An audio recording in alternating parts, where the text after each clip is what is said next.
un peu, je ne veux pas dire dramatique, mais au milieu des bombardements d'août 1944 dans l'ouest de la France. Et en même temps que je voyais les maisons brûlées, je découvrais les collections d'illustrations et de matchs de 39-40 de mes parents, et je découvrais la guerre d'hiver. Et j'ai été fasciné par ces visions des soldats en blanc dans la neige, des maisons qui brûlaient, c'était Helsinki ou d'autres villes. Et pour moi, ça a été ce premier contact avec la Finlande. J'ai dit, mais il faut que je en sache plus. Puis la vie a continué.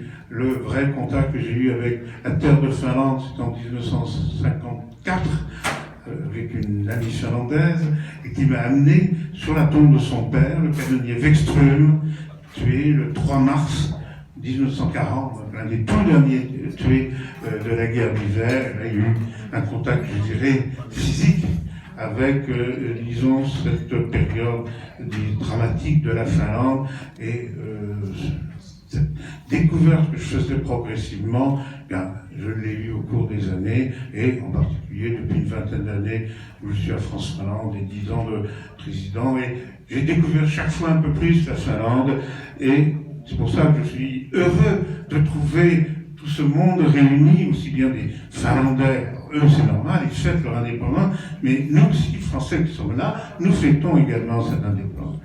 Alors, cette indépendance, je dirais, c'est une chose, mais il faut bien penser que la Finlande n'a pas 100 ans, elle a beaucoup plus de siècles derrière elle. C'est peut-être aussi bien de fêter ce centenaire, il faut se dire, et lorsque nous avons fait en particulier un voyage il y a 5 ans sur les îles d'Hollande, Turku, nous avons découvert la Finlande, on va dire, historique, la Finlande également carélienne à une autre période. Donc c'est vrai, il faut bien penser que la Finlande, c'est toute une histoire qui n'a pas toujours été facile, mais disons, qui a construit cette identité finlandaise. Donc c'est pour ça que c'est, pour moi, vraiment ce plaisir de vous accueillir ici, avec bien sûr nos amis de Ranskasumesola ou d'Osakunta, qui, en effet, eux-mêmes, disons, ont certainement fêté d'autre façon cet anniversaire. Et donc, je vous souhaite donc un excellent moment finlandais, disons, sur, je dirais, le souvenir des siècles de la Finlande. Merci, Monsieur l'ambassadeur.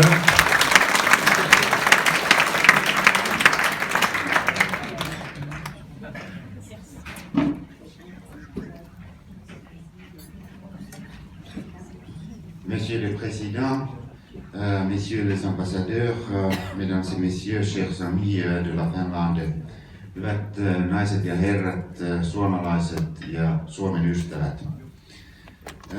Nous avons le grand plaisir, avec mon épouse, de participer à ce déjeuner aujourd'hui et l'honneur de vous transmettre les salutations au nom de l'ambassade de Finlande en France.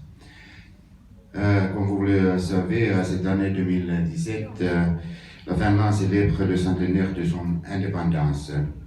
C'est une année très spéciale, le plus grand jubilé de notre génération de Finlandais est une occasion unique de rassembler les Finlandais et les amis de la Finlande. Mesdames et messieurs, en Europe de l'Ouest et du Sud, la Finlande est longtemps restée inconnue. Les pays nordiques étaient enveloppés d'une aura de mythes et de légendes. Depuis la France, ce n'était que les chercheurs et les aventuriers qui visitaient ces régions du Grand Nord. Pendant plusieurs siècles, la Finlande était la partie orientale du royaume de Suède avant d'être rattachée à la Russie en tant que grand-duché autonome.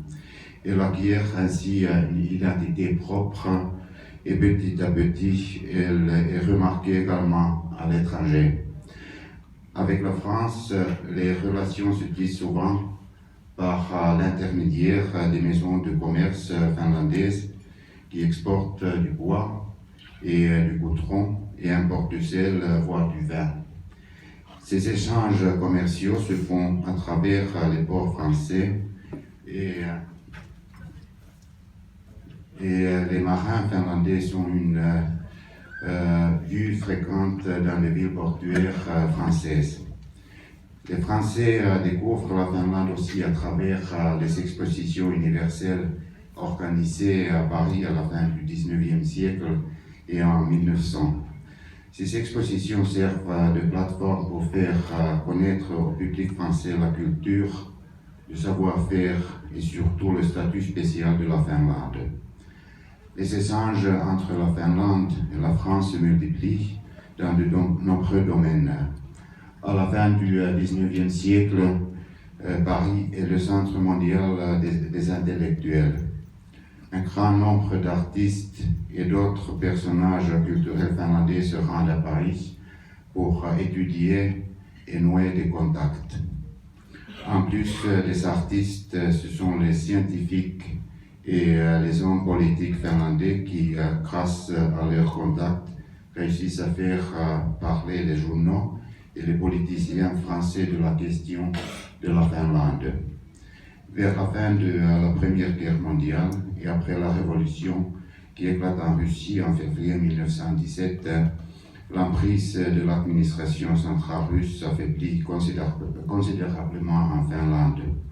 À la suite de la révolution des bolcheviks en novembre, le Parlement finlandais décide de prendre le pouvoir ultime. La Finlande proclame son indépendance le 6 décembre 1917 et l'obtient sans bataille. La France est parmi les premiers États à reconnaître la Finlande indépendante en janvier 1918. Mesdames et messieurs, le nouvel État indépendant consacre tous ses efforts à développer le pays. Le système scolaire est étendu à tout le territoire. Une réforme foncière donne les terres aux paysans sans terre. L'industrie se développe. Les femmes participent à la construction du pays aux côtés des hommes. En un siècle, la Finlande est devenue l'un des pays les plus développés, les plus égalitaires et les plus compétitifs au monde. Notre système éducatif, réputé et cité fréquemment dans les médias français, produit des personnes qui veulent, peuvent et osent innover. Outre fêter le centenaire de l'indépendance de la Finlande et ce que la Finlande est devenue, cette année est également une belle opportunité pour célébrer les excellentes relations entre la Finlande et la France. Mesdames et messieurs, il y a un siècle, il y avait une toute petite communauté finlandaise en France.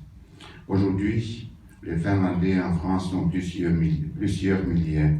Ils étudient, travaillent, entreprennent et font partie de la société française.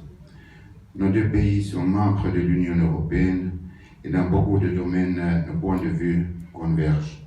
Les échanges culturels sont fréquents et appréciés. L'image de la Finlande a changé pendant les siècles et les décennies. La Finlande est aujourd'hui connue en France par la qualité de son éducation, par son modèle social, par son mode de vie écologique et par ses citoyens créatifs et innovateurs. Le thème de l'année centenaire, comme vous le savez, est ensemble. En France, cette année a été célébrée à travers d'événements et d'activités organisées par des acteurs finlandais et franco-finlandais. Les activités de différentes associations comme l'association France-Finlande, Ranskan Suomi-seura, Osakunta et d'autres sont une belle démonstration du faire ensemble. Les relations entre la Finlande et la France sont excellentes. L'ambassade œuvre tous les jours pour renforcer ces relations encore plus, que ce soit au niveau politique, économique ou culturel. C'est également quelque chose que nous faisons ensemble. L'activité de la communauté finlandaise contribue à promouvoir une image positive et variée de la Finlande en France. Je voudrais profiter de cette occasion pour vous remercier de vos initiatives et de votre coopération. Pour terminer, je voudrais remercier et féliciter les organisateurs de cet événement et d'autres activités de l'association France-Finlande qui ont eu lieu au cours de cette année festive. Je vous souhaite toutes et tous une excellente fête de l'indépendance. Toivotan teille kaikille oikein hyvää itsenäisyyspäivää. Kiitos.